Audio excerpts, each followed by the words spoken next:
Hey guys, today I'm here with two-time Champions League winner and former Barcelona, Bayern Munich, and Liverpool midfielder Thiago Alcântara. Thiago, first of all, thank you for welcoming me to your home and taking the time to do this interview. How are you doing today? Thank you very much. Thank you as well for coming here. We're doing fine, right? Yeah. It's a great day, great atmosphere as well, and great time to have an interview with you. Yeah, thank you. And it's a pleasure to be here. And I'd love to talk about your journey in football, Okay. from growing up in a football family to playing at the highest level and everything you learned along the way. And Yeah. so coming from a football family with your father, Mazinho, winning the 1994 World Cup of Brazil, your brother being a professional footballer as well, did your father guide you strongly to become a footballer? Or did he let you find your own path? No, I think the parents should allow the kids to find their own path. Yeah. And I grew in a very competitive and sporty family, but at the same time very healthy. That competitive was inside of us, and they just create the atmosphere and context for us to be free and do some sports. My mom was also a professional volleyball player, so not just football, but sports were included in our life. Yeah. Okay. And then, so growing up, you also were able to watch some incredible players like Zidane, Yeah. Ronaldinho, Xavi, Iniesta. Yeah. And so, what player would you say inspired you the most to become a footballer when you were Who young? inspired me the most was my dad, because fortunately I had a football player at home. So it was not just about how he played, but also how a football player behaves in his personal life. But then when I grew up and my dad retired, my two biggest inspirations were Ronaldo, the famous Ronaldo striker number 9, and then Ronaldinho. When he came to Barcelona, he did incredible here. Yeah. And then, so representing your country is something every young footballer dreams of. Mhm. And so, do you remember where and when you were the first time you got selected to Yeah. play for the Spanish national team? And then, how did that feel for you? Yeah, it felt incredible. We raced together with many good players in the under 14, 16, 17, 19 Spanish academy, and when we were also with our teams, respective teams, and the moment of the call-up, you are already in the professional team and you are on staring at the TV, waiting that your name appears on screen and the coach is telling your name. So it was a big moment. I was also with my family, so yeah, really emotional. And the first game was in Italy, against Italy, in a friendly match, so it was incredible. Yeah. And then, so throughout your career, you shared the pitch with some of the best players in the world, like Messi, Lewandowski, Yeah. Salah. And then, so who was the one teammate that constantly amazed you in training? Well, I had a really strong team at that time. Was Messi, Iniesta, Busquets, Xavi, many others. They were incredible. Thierry Henry. I had many great players. Then at Bayern Munich, you had Robben, Ribéry, Philipp Lahm, Kroos, Neuer. And in Liverpool, it happened the same. Like with Yeah. Firmino, Salah, Van Dijk. These kind of players, you just cannot stare and watch just one player, but the whole group. Yeah. And then, on the contrary, you as well faced plenty of great players. Yeah. Cristiano Ronaldo, Toni Kroos, Modric, Mhm. just to name a few, Mbappe, De Bruyne.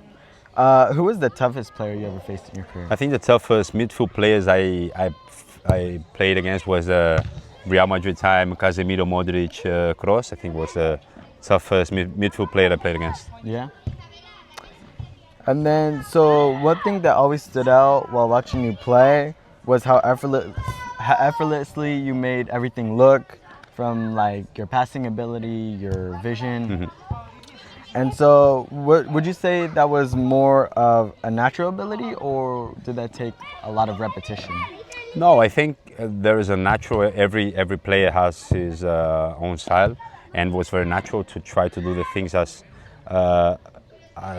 most technical as I could.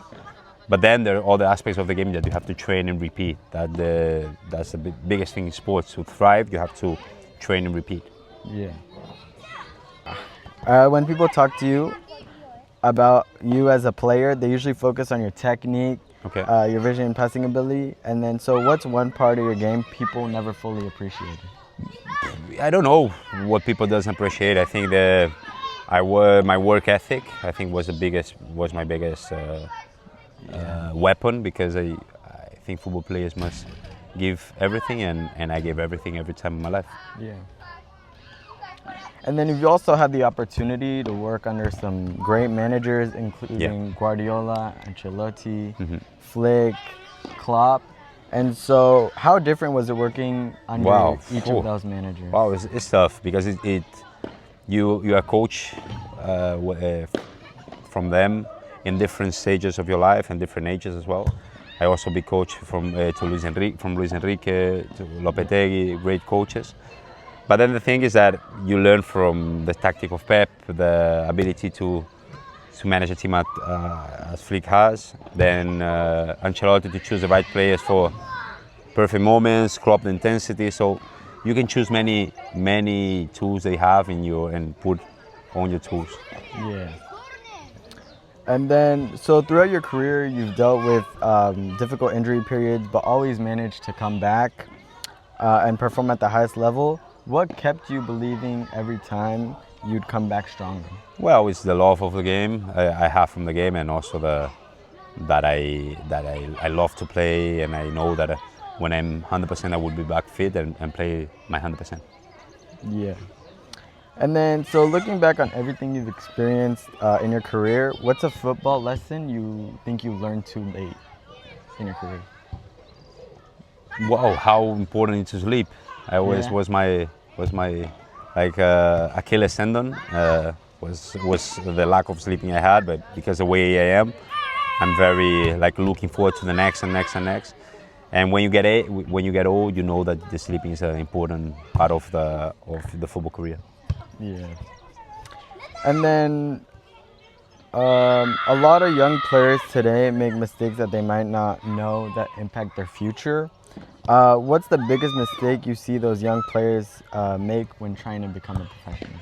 Wasting all the money. I think that's one of the things. And second, and I think even most important is that they already think they want everything, and they just start their careers. They have to build the ground base of them, and with that they can keep improving and improving. I think that's the most important thing for young players. Yeah, staying consistency. Humble. Yeah.